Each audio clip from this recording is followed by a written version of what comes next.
Sorry about that. Video ended up getting cut off. My camera person decided to press stop instead of continue.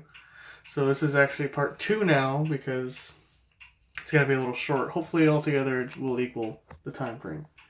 So I was able to cut the right side of the heart. I was careful not to cut too deep so that way we can see some of the stuff that we need to do.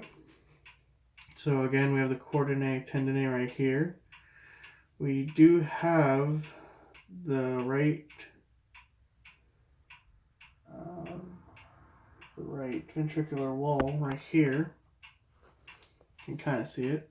I didn't cut all the way in to where we can see inside the atrium and the ventricle, so that way we can't see the wall.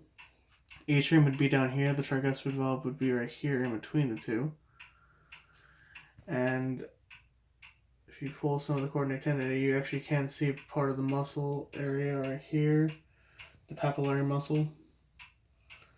And this will conclude my heart video, and I'm going to take a couple pictures, and that'll be it. Thank you.